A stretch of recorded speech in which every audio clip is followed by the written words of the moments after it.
Good morning बच्चों। आज हम 10th क्लास की साइंस लेसन चल रहा है विद्युत यानी इलेक्ट्रिसिटी।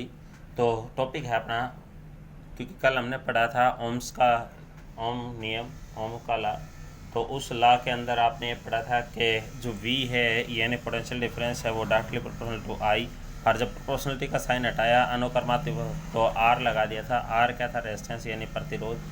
तो बात चल पड़ी कि प्रतिरोध है क्या, वैसे तो उसके बारे में डिफाइन करना था। चलो एक बार देख लेते हैं प्रतिरोध को ही साथ ही साथ। पहले प्रतिरोध यानी रेजिस्टेंस है क्या, उसके बाद इसके बारे में बात करते हैं। रेजिस्टेंस, तो रेजिस्टेंस होता क्या है, यानी कि प्रतिरोध होता क्या है? जो विद्युत धारा के बहने का विरोध करे। ठीक है, इट इज़ द, यानी कि रेजिस्टेंस क्या है? It is the oppose the flow of the electric current. It is the oppose the, it is the क्या है? इट इज़ डिफाइंड एज किसका है? It is the oppose the. ठीक है, तो जो अपोज करे, ठीक है नहीं, किस चीज़ का अपोज करे? Oppose the flow of the electric current, जो भी फ्लो ऑफ है इलेक्ट्रिक करंट। तो इलेक्ट्रिक करंट के बहने का अपोज करता हो, ठीक है, ठीक है नहीं, विद्युत धारा के प्रवाह का विरोध करता है। विद्युत धारा के प्रवाह का विरोध करता है। ठीक है, तो उसको क्या कहते हैं? प्रतिरोध कहते हैं। क्या कहते हैं? प्रतिरोध। बात चल पड़ी कि प्रतिरोध ऐसा कौन कौन से कारक है, कौन कौन से फैक्टर हैं, किन कारकों के ऊपर कहता है चालक का प्रतिरोध निर्भर करता है। तो दोज फैक्टर यानी कौन कौन से फैक्टर हैं इन विच इसमें resistance of a conductor depend है। तो रेजिस्टेंस है किसी चालक का, वो डिपेंड करता हो। तो देखो भाई, सबसे पहला कारक है, सबसे पहला है ये बताते हैं कि चालक की लंबाई। ठीक है, यानी लंबाई के ऊपर डिपेंड करता है, चालक की लंबाई। ठीक है, तो अब आपको पता चल गया है, यानी कि लेंथ ऑफ द कंडक्टर। भाई लेंथ ऑफ कंडक्टर, कंडक्टर की लंबाई के ऊपर डिपेंड करता है। ठीक है, दूसरा है कहता है कि अनुप्रस्थ काट का क्षेत्रफल। भाई यानी कि जो चालक के कहता है कि काट का क्षेत्रफल। भाई ठीक है, यानी कि क्रॉस सेक्शन एरिया। भाई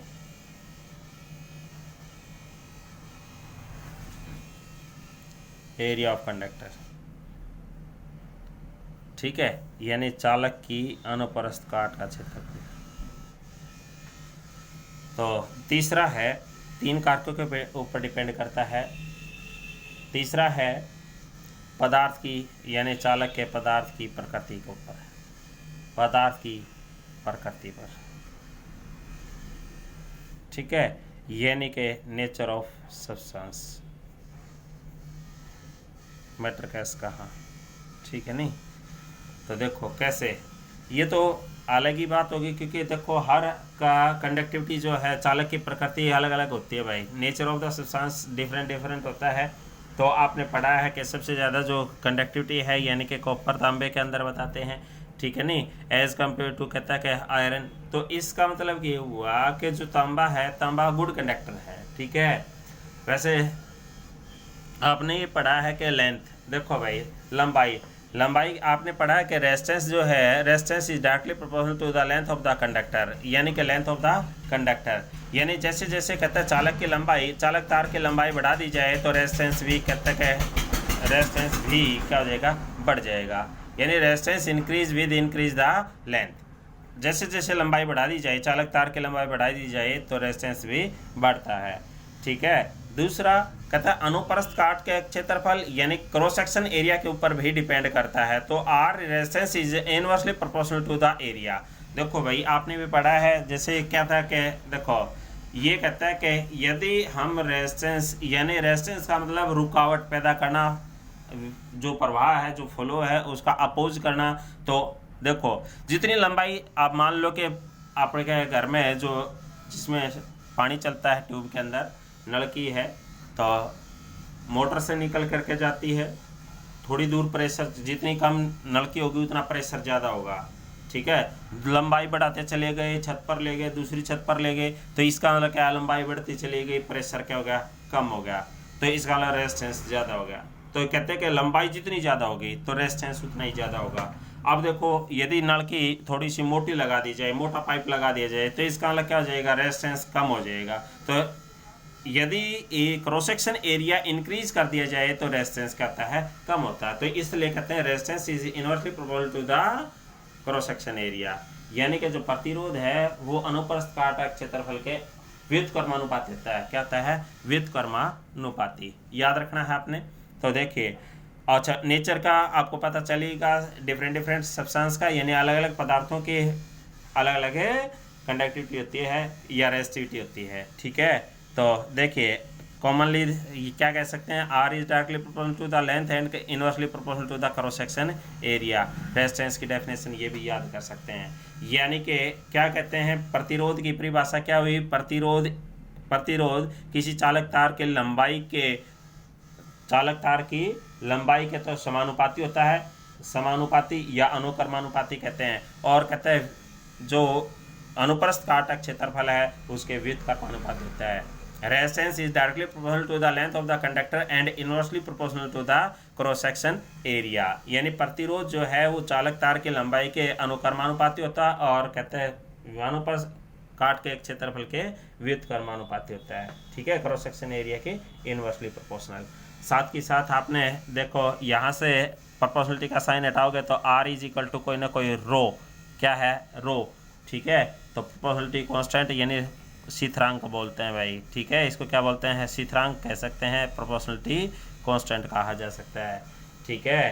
तो देखो भाई याद रखना है आपने, इसको क्या कहते हैं, प्रतिरोधकता, ठीक है, प्रतिरोधकता भी कहा जाता है, रो को प्रतिरोधकता भी कहते हैं, यानी रेजिस्टिविटी भी कहा जाता है, रेजिस्टिविटी, ठीक है, रेजिस्टिविटी, आई बस है, याद रखना है आपने। साथ ही साथ कहता है कि जो एलॉय मिश्र धातु हैं उनकी मिश्र धातुओं की ठीक है, या धातुओं की प्रतिरोधकता कितनी होती है, उसका रेंज कितना है, प्रेशर कितना है, तो वो याद रखना है मिश्र धातु और धातुओं का, यानी एलॉय और मेटल का, ठीक है। एलॉय का मेटल का जो रेंज है, ठीक है, नहीं रेजिस्टिविटी वो क्या है, वो याद रखना है, रेंज यानी परिसर याद करना है आपने, क्या याद करना है, परिसर, यानी कि रेंज याद रखनी है किसकी, मिश्र धातुओं की, और धातुओं की कितनी होती है, वो 10⁻⁻8 ओम मीटर से कहता है कि कितनी है, 10⁻⁻6 ओम मीटर तक, ठीक है। उसके बाद आपने याद रखनी है जो चालक नहीं होते, ठीक है, जैसे रबड़ है, रबड़ या कांच भाई, ठीक है, रबड़ कांच, ठीक है, नहीं यानी कि लेड, ठीक है, और रबड़ भाई, आए बस हैं। तो इनकी कंडक्टिविटी कितनी है, रेजिस्टिविटी रेंज कितनी है, तो यानी परिसर कितना है, प्रतिरोधकता परिसर कितना है, तो वो भी याद करना है, 10⁻12 से कहते हैं 10⁻17 ओम मीटर होता है भाई, ठीक है, याद रखना है आपने। साथ ही साथ एक छोटी सी बात और याद करनी है आपने, क्या याद करनी है, देखो भाई एलॉय का जो उपयोग है, यानी कि मिश्र धातुओं का जो उपयोग है वो किस में किया जाता है, मिश्र धातुओं का उपयोग यानी कि यूज़ जो है वो किस में किया जाता है, ठीक है, विद्युत इस्त्री बोलते हैं भाई, ठीक है, प्रेस जिसको बोलते हैं, विद्युत इस्त्री भाई, ठीक है। दूसरा है टोस्टर यानी टेस्टर बोलते हैं, ठीक है, तो टोस्टर बोलते हैं, आईवेस हैं। तो दूसरा है, याद रखियो, विद्युत बल्ब में किसका इस्तेमाल किया जाता है, विद्युत बल्ब में यानी इलेक्ट्रिक बल्ब में कौन सी मेटल का यूज़ करते हैं, तो वो भी याद रखना है, ठीक है, टंगस्टन भाई, टंगस्टन का सिंबल क्या है, डब्लू भाई, ठीक है, डब्लू, इस फिलामेंट का यूज़ करते हैं, ठीक है, नहीं। और कहता है कि जो एल्यूमिनियम है, और कहता है कि एल्यूमिनियम और कॉपर का यूज़ जो है वो ट्रांसमिशन यानी संचरण के लिए करते हैं भाई, ट्रांसमिशन यानी संचरण के लिए उपयोग में लाया जाता है, ठीक है, ट्रांसमिशन, ठीक है। तो ट्रांसमिशन किस चीज़ का, इलेक्ट्रिक का, यानी विद्युत संचरण के लिए उपयोग किए जाते हैं, ट्रांसमिशन ऑफ इलेक्ट्रिक करंट, ठीक है, इलेक्ट्रिसिटी कह सकते हैं। तो थैंक यू, याद करना है भाई आपने।